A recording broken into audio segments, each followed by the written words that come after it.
Pemirsa, salah seorang dokter spesialis kandungan di Biren terpaksa menjemput pasien yang sedang hamil tua. Ia mengalami stroke di rumahnya. Penjemputan yang dilakukan dokter spesialis tersebut akibat ketidakmampuan pasien warga desa Bate Timoh, Kecamatan Jempa untuk berobat ke rumah sakit.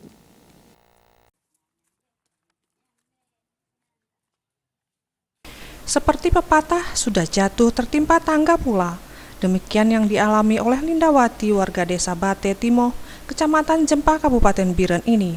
Lindawati terkena stroke namun tak memiliki biaya untuk berobat ke rumah sakit, sehingga dengan kondisi hamil tuanya tersebut, Linda pasrah tak berdaya di rumah saja dan hanya berobat ke tempat berobat tradisional. Menurut warga setempat, Lindawati telah mengalami stroke selama 6 bulan, dan karena keterbatasan biaya, Linda enggan ke rumah sakit. Informasi itu pun menyebar dan sampai ke telinga Dr. Purnama Setiabudi dari seorang bidan desa. Kemudian Dr. Purnama spesialis kandungan ini langsung mendatangi rumah Linda untuk melakukan pemeriksaan kondisi Linda dan kandungannya. Dan atas saran Dr. Purnama ini, Linda langsung dibawakan ke rumah sakit terdekat untuk mendapatkan perawatan intensif. Karena kondisi Linda yang semakin memburuk, Purnama Setiabudi mengatakan Lindawati harus segera dirujuk ke rumah sakit untuk segera dilakukan tindakan medis atau bahkan harus operasi. Kemarin saya dihubungi oleh ibu bidan desa di sini bahwa ada pasien yang hamil yang mengalami stroke. Dan hari ini kita langsung nyebut bola, kita bawa USG, kita lakukan pemeriksaan.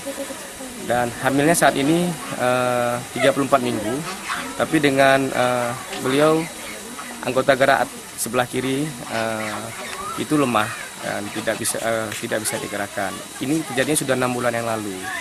Dan hari ini kita lakukan pemeriksaan. Rencana kita akan membawa beliau dengan persetujuan keluarga ke rumah sakit untuk dilakukan pemeriksaan lanjutan. Kita akan melakukan konsultasi juga ke bagian neurologi untuk dilakukan pemeriksaan sarafnya. Untuk tindakan selanjutnya, setelah itu kita akan melihat apakah lakukan tindakan atau kita persalinan dengan normal. Kita akan melihat hasil-hasil dari pemeriksaan berikutnya. Ibu ini sudah siap, ambulans sudah siap untuk kita bawa ke rumah sakit untuk kita lakukan pemeriksaan selanjutnya dan pemeriksaan laboratorium lainnya untuk perawatan lebih lanjutnya. Ditambahkannya biaya pengobatan dan operasi melahirkan akan ditanggung BPJS. Namun apabila nantinya ada biaya lain di luar BPJS, maka akan ditanggung bersama termasuk biaya pribadinya. Dari Biren, kontributor Aceh TV.